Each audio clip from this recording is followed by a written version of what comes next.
Shalom. Shalom. Jemaat Zion Church of Christ yang dikasih Tuhan Yesus, bagaimana kabarnya hari ini?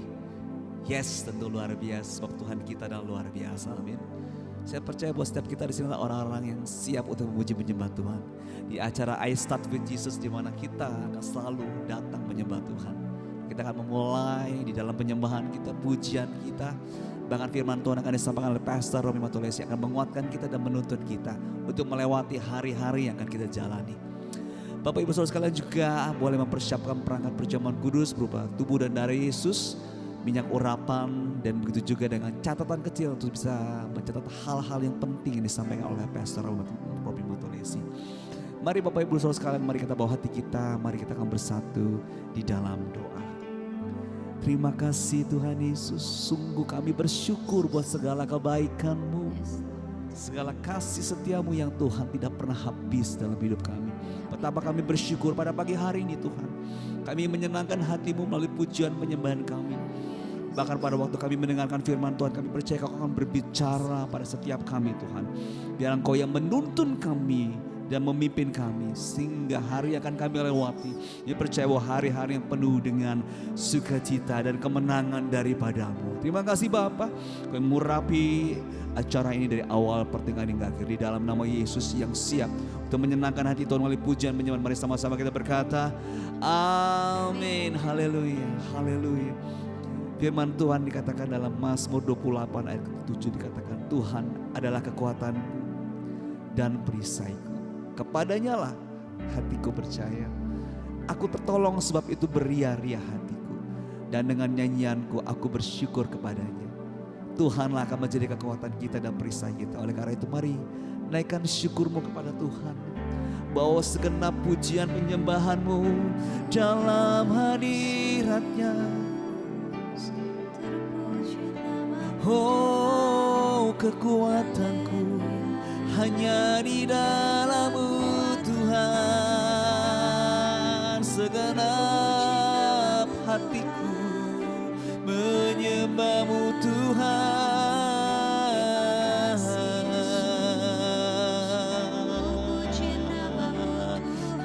Oh Yesus.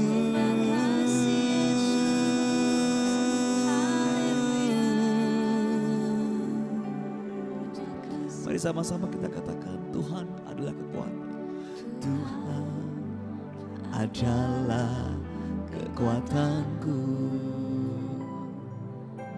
Bersama Dia ku tak akan goyah.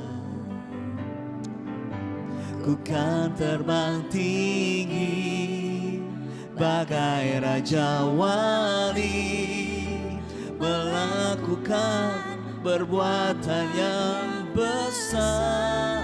Katakan lagi, Tuhan adalah kekuatanku. Tuhan adalah kekuatanku. Bersama Dia ku tak akan goyah. Amin. Kami terbang tinggi Tuhan, bagaikan Raja Wali. Oh, melakukan perbuatan yang besar. Ku kan terbang tinggi bagai Raja Wali dan melayang tinggi dalam kemuliaannya. Biar bumi bergoncang dan badai menerpa, ku kan terbang tinggi bersama Dia. Walaupun bumi bergoncang, walaupun masalah mungkin ada di depan kami, tetapi Engkaulah kekuatan buat kami Tuhan. Terima kasih Bapa. Mari Bapak Ibu Saudara sekalian kita katakan, Tuhan adalah kekuatan kita. Oh, bersama Dia ku tak akan goyah. Ku kan terbang tinggi bagai Raja Wali, melakukan, amin. Mari katakan, ku kan terbang tinggi raja wali dan melayang tinggi dalam kemuliaannya. Biar bumi bergoncang dan badai menerpa, ku kan terbang tinggi. Katakan lagi, oh, ku kan terbang tinggi. Oh ya Bapa, dalam kemuliaannya.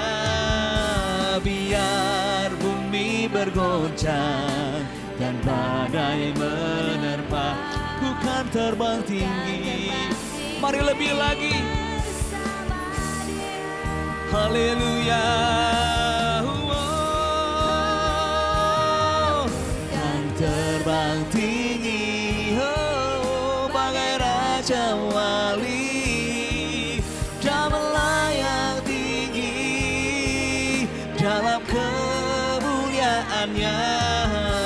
Biar bumi bergoncang dan badai menerpa, ku kan terbang tinggi terbang. Biar bumi bergoncang, amin. Kami tetap terbang tinggi bersama denganmu. Sekali lagi, katakan dengan iman, biar bumi bergoncang. Oh, ku kan terbang tinggi bersama Dia. Mari angkat suara pujian penyembahanmu. Dia ada di tengah kita saat ini.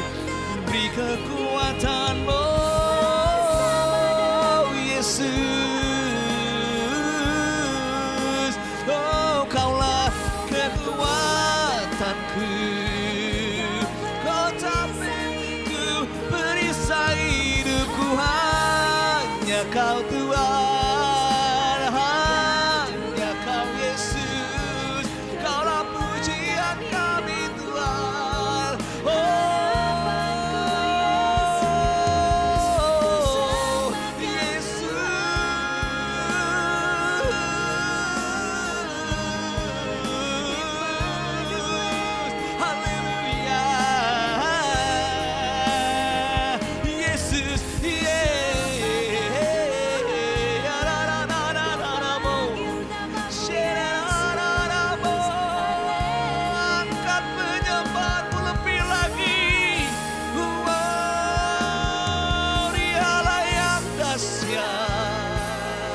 Dialah yang luar biasa,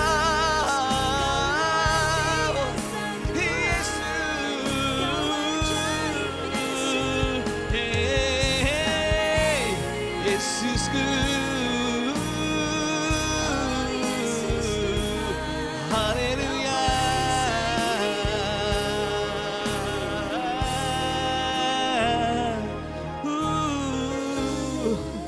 Kaulah kami yang dahsyat Bapa,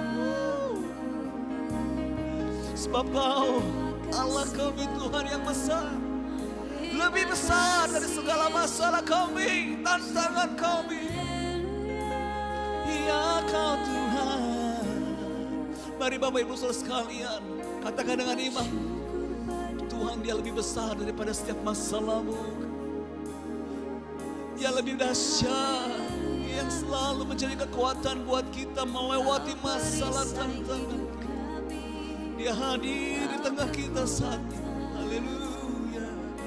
Oh, mari sama-sama kita menyatakan, sebab Kau besar, sebab Kau besar, perbuatanmu ajaib, tiada seperti Engkau. Sebab Kau besar, perbuatanmu ajaib, tiada seperti Engkau. Oh, tiada seperti lagi. Sebab kau besar, ya. Tiada seperti, gak ada pribadi apapun yang sanggup menolong kita selain daripada pribadi Tuhan kita Yesus. Dia besar. Mari bangkitkan rohmu, imanmu. Tiada seperti. Mari lebih lagi. Lebih lagi. Haleluya. Wow. Sebab kau besar, perbuatanmu ajaib. Tiada sepertimu Tuhan. Oh, tak kau besar. Tiada seperti Engkau. Tiada seperti. Tiada seperti Kau. Tiada seperti Engkau. Tiada seperti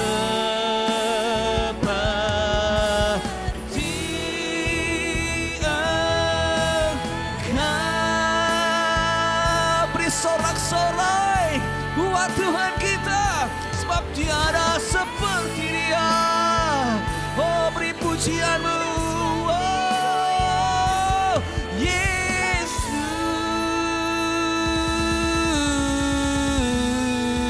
Haleluya.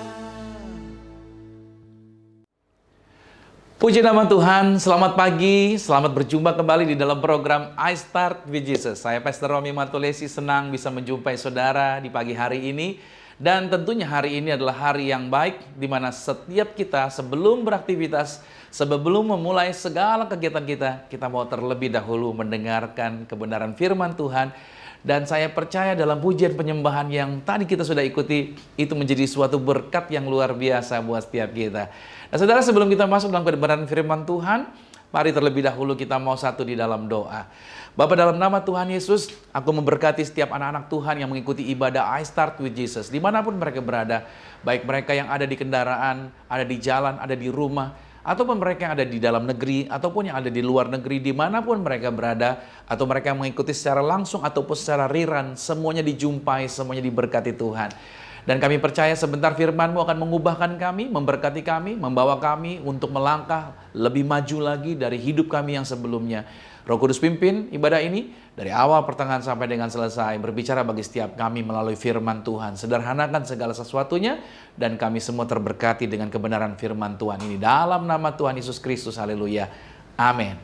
Nah saudara dikasih Tuhan, siapkan catatan saudara di pagi hari ini. Tema yang kita bahas hari ini bukan tema yang umum, bukan tema yang populer.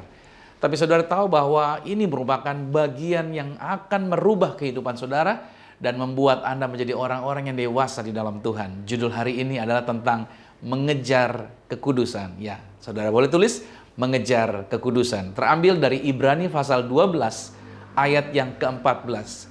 Berusahalah hidup damai dengan semua orang dan kejarlah kekudusan. Sebab tanpa kekudusan tidak seorang pun akan melihat Tuhan. Nah, tadi sudah saya katakan, kekudusan bukanlah topik yang populer. Karena bagi banyak orang itu dipandang sebagai perbudakan legalistik dan mengekang kehidupan. Atau orang lain akan berkata itu adalah sesuatu yang tidak mungkin dicapai. Dan karena kekudusan itu justru membosankan. Alkitab jelas mengatakan tanpa kekudusan kita tidak dapat melihat Tuhan. Ini adalah hal yang sangat penting mengapa banyak orang Kristen pergi ke gereja tetapi tidak mengalami Tuhan dalam hidup mereka. Nah jawabannya dari ayat firman Tuhan Ibrani adalah karena kita tidak mau mengejar kekudusan. Definisi utama dari kekudusan itu adalah dipisahkan bagi Tuhan. Contohnya adalah ketika mempelai wanita pada saat seorang wanita menjadi istri daripada seorang pria. Maka wanita tersebut memisahkan dirinya untuk suaminya. Termasuk wanita tersebut menolak hasrat atau terlibat dengan kekasih lain. Ini juga mewakili aspek kemurnian dan kekudusan. Tetapi perlu dipahami juga bahwa kekudusan bukanlah suatu peristiwa otomatis tanpa adanya aktivitas dari setiap orang percaya. Itu sebabnya Paulus menyuruh kita untuk menyucikan diri. Dari 2 Korintus 7 ayat yang pertama dikatakan, saudara-saudaraku yang kekasih, karena kita sekarang memiliki janji-janji itu, marilah kita menyucikan diri kita dari semua pencemaran jasmani dan rohani, dan dengan demikian menyempurnakan kekudusan kita dalam takut akan Tuhan. Nah, ada yang menarik di sini yaitu Paulus tidak berkata darah Yesus akan menyucikan kita.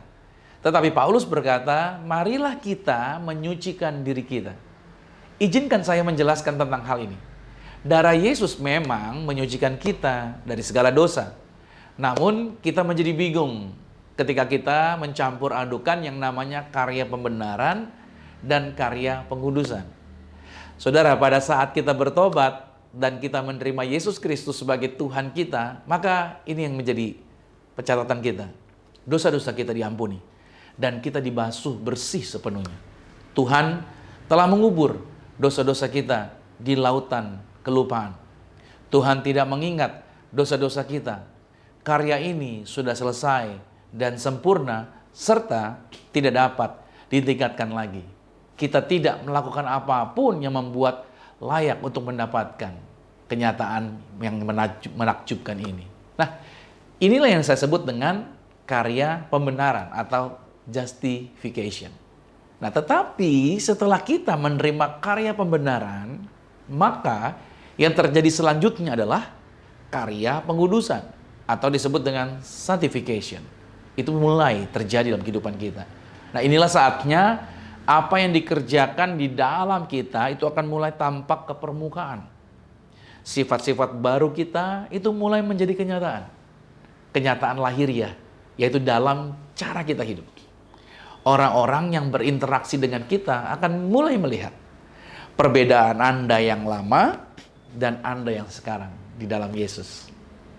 Makanya Filipi 2 ayat 12 sampai 13 berkata, "Hai saudara-saudaraku yang kekasih, kamu senantiasa taat.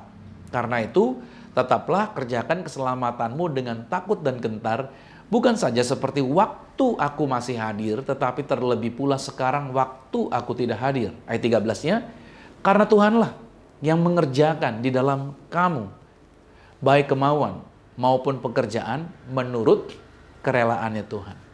Nah, dari ayat 13 ini, dari kitab Filipi, ini menjelaskan bahwa untuk menjadi kudus itu, untuk hidup di dalam kekudusan, itu tetap merupakan karya kasih karunia Tuhan. Tetapi ayat 13 ini mengatakan kita harus mau bekerja sama dengan kuasa yang Tuhan berikan untuk kemampuan maupun untuk mampu mengerjakannya. Nah, kesalahan umum dari pengajar-pengajar barat adalah menyatakan begini, pekerjaan kekudusan itu sama dengan pekerjaan pembenaran. Atau dengan kata lain, kita tidak perlu melakukan apapun karena Yesus sudah melakukan semuanya. Jadi argumentasinya, meskipun kita senantiasa hidup tidak berbeda dengan orang-orang dunia, misalkan ya, dia gemar miras, rutin dugem, amoral, tidak setia dengan pasangan, dikuasai oleh berbagai nafsu, maka dikatakan oleh pengajar-pengajar itu, kita tetap kudus. Karena Yesus adalah kekudusan kita. Nah, ini menjadi problemnya sebenarnya. Ada kekudusan berdasarkan posisi, dan ada kekudusan berdasarkan perilaku. Kekudusan berdasarkan posisi, itu semata-mata karena apa yang Yesus lakukan untuk kita. Dan itu tadi yang saya sebutkan, itu adalah karya pembenaran Kristus. Misalkan saya kasih contoh seperti ini. Saya menikah dengan istri saya yang bernama Susi pada tahun 2000. Pada hari itu, maksudnya pada waktu pemberkatan nikah itu, istri saya, Susi, telah memiliki posisi sebagai istri saya. Dia sudah sah posisinya sebagai istri saya. Dia tidak perlu mengejar status istri agar semakin tampak sebagai istrinya Romi. Juga istri saya ini tidak akan tampak menjadi lebih istri lagi di 40 tahun dari sekarang. Secara posisi, istri saya itu sudah sepenuhnya menjadi istri saya pada hari pernikahan tersebut. Pekerjaan itu untuk status dia sudah selesai.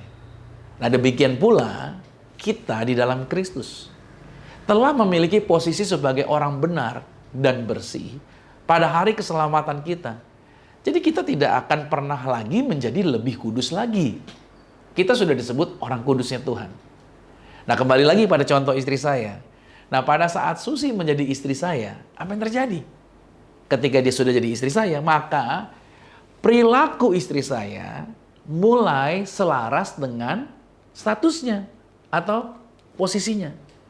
Sebelum Susi menjadi istri saya, dia bisa saja berkencan dengan pria yang ia sukai, share nomor HP dia ke pria yang dia mau kasih, atau dia mau janjian berkenalan dengan pria mana yang ia mau, sebagaimana umumnya wanita single lakukan. Tetapi setelah ia posisinya sebagai istri saya, maka dia tidak lagi melakukan hal-hal itu. Tindakan dia selaras dengan perjanjian yang kami buat bersama. Nah, semakin bertambahnya usia pernikahan kami, perilaku kami semakin dewasa dalam penyelarasan dengan perjanjian kami. Kami berdua memisahkan diri dari segala pencemaran dan masing-masing mengkhususkan diri untuk perjanjian ini. Nah, seharusnya orang percaya yang statusnya sebagai anak-anak kerajaan atau anak-anak Tuhan, perilakunya menyesuaikan dengan statusnya. Itu adalah perjanjian yang baru dan sah. Petrus menulis di dalam 1 Petrus 1 ayat 14-16 dalam terjemahan Amplified Bible Classic. Dikatakan hidup sebagai anak-anak yang taat. Maksudnya taat kepada Tuhan. Jangan menyelaraskan diri dengan hasrat-hasrat jahat yang menguasai kamu dalam kebodohanmu. Sebelumnya, yaitu ketika kamu tidak mengetahui persyaratan Injil.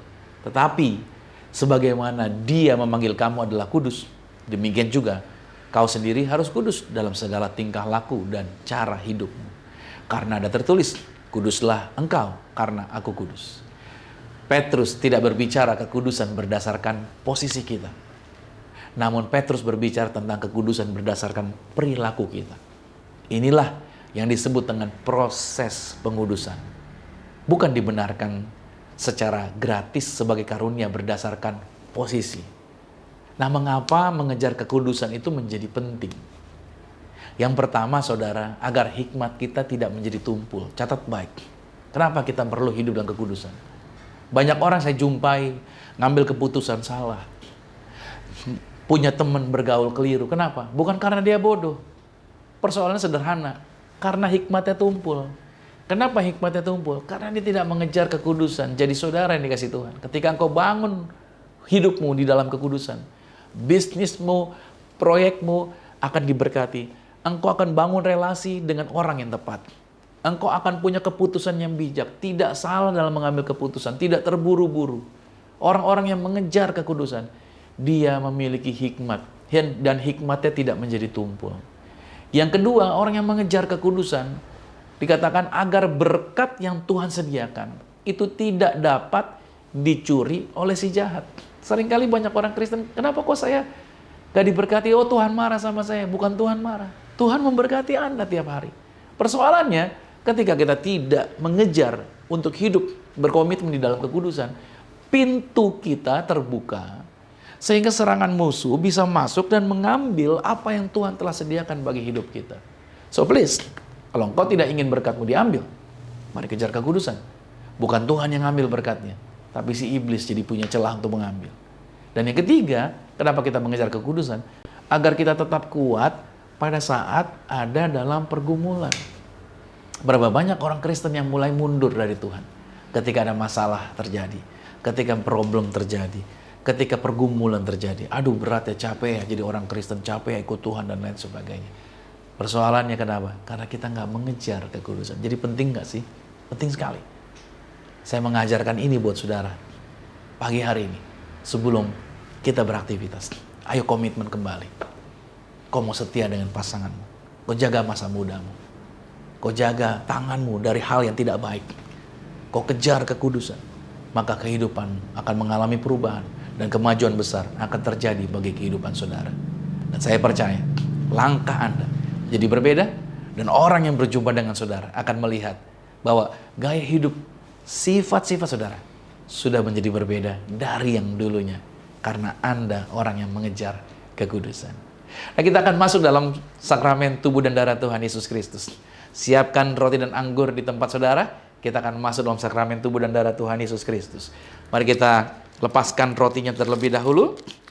Dan bersama-sama dengan saya, kita angkat roti ini di atas kepala. Sama-sama dengan saya katakan, dalam nama Tuhan Yesus, inilah roti yang telah turun dari surga.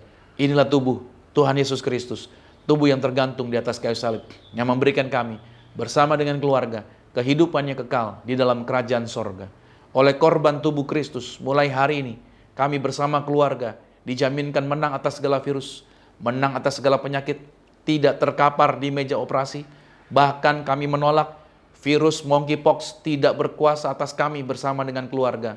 Kami diberkati umur panjang dan tidak sakit-sakitan dalam nama Tuhan Yesus. Inilah roti yang turun dari surga. Inilah tubuh Tuhan Yesus Kristus. Mari kita makan tubuh Tuhan Yesus Kristus.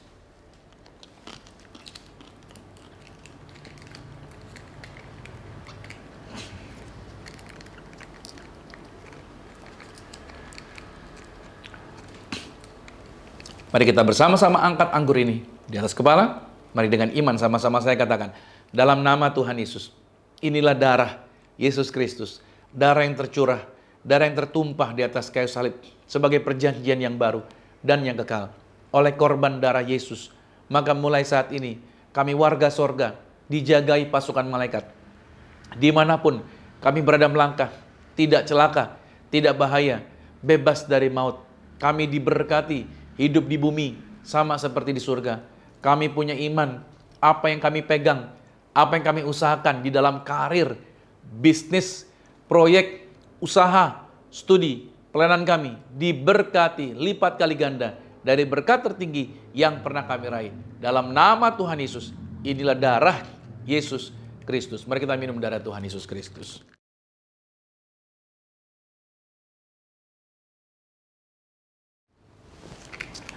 Saudara, masing-masing sejenak Anda boleh mengucap syukur buat tubuh dan darah yang saudara sudah terima. Percayalah, kuasa Tuhan bekerja, mujizat Tuhan bekerja. Apa yang kata dunia mustahil, apa yang kata orang nggak mungkin, buat orang-orang yang percaya pada Yesus, buat orang-orang yang telah tinggal di dalam tubuh dan darah Yesus, mereka punya kuasa untuk memperkatakan apa yang kata orang tidak mungkin. Di tangan kita juga ada minyak. Saudara juga boleh siapkan minyak di tempat saudara masing-masing. Kita mau berdoa buat setiap minyak urapan. Mari sama-sama katakan, dalam nama Tuhan Yesus, inilah minyak urapan. Setiap tetesnya punya kuasa mengusir setan. Setiap olesnya punya kuasa menyembuhkan sakit penyakit.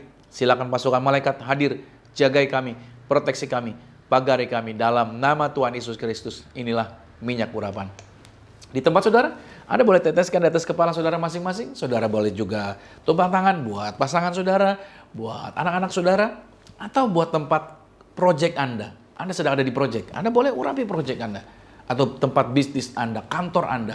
Percayalah, pada saat Anda mengurapi dengan sakramen minyak ini, maka yaitu di tempat itu pasukan malaikat hadir dan menjagai. Nah, saudara yang kasih Tuhan, di Amsal 18 ayat 21 berkata bahwa hidup dan mati dikuasai lidah. Siapa suka menggemakannya, maka dia akan memakan buahnya. So please, jangan memulai hari Anda dengan kata-kata yang negatif. Jangan mulai hari Anda dengan kata-kata yang menjatuhkan. Tapi mulailah dengan kata-kata yang memberkati, karena apa yang Anda ucapkan, itulah yang akan terjadi bagi kehidupan saudara. Di layar monitor saudara, ada kata-kata yang bisa bersama-sama dengan saya. Mari ucapkan, saya diberkati, berkelimpahan, telah ditebus, telah diampuni, dibenarkan, diurapi, disempurnakan, diberi kuasa, hidup dalam kasih karunia, berharga, aman, sehat, penuh kemuliaan, fokus pada Yesus, disiplin, percaya diri, pandai cerdas. Saya diciptakan segambar dan serupa Yesus untuk menggenapi setiap panggilan dan tujuannya atas hidup saya. Di dalam nama Yesus, amin. Puji nama Tuhan. Doa orang benar, bila dengan yakin didoakan, sangat besar kuasanya. Kita sudah sampai di penghujung ibadah. Saudara, mari siapkan hatimu kembali. Kita akan tutup dalam doa berkat. Terimalah berkat Tuhan.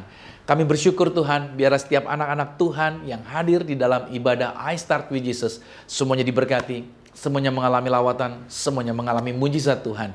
Kami percaya kasih karunia Tuhan menyertai dan mengurapi kami. Dan terimalah berkat anugerah dari Bapa di surga, cinta kasih di dalam Yesus Kristus, kekuatan penghiburan di dalam kuasa Roh Kudus, menyertai mengurapi setiap kita mulai hari ini, sampai Tuhan Yesus datang menjemput Anda dan saya, keluargamu dan keluargaku, kita semua sama-sama menjadi warga kerajaan sorga yang percaya. Sama-sama dengan saya katakan, amin. Puji nama Tuhan. Sampai jumpa di program I Start With Jesus berikutnya. Dan Tuhan Yesus Kristus memberkati saudara bersama dengan keluarga. Haleluya. Amin. Kan terbang tinggi, oh, bagai raja wali, dan melayang tinggi dalam kemuliaannya. Biar bumi bergoncang dan badai menerpa, bukan terbang tinggi terbang. Biar bumi bergoncang, amin. Kami tetap terbang tinggi bersama denganmu. Sekali lagi, katakan dengan iman.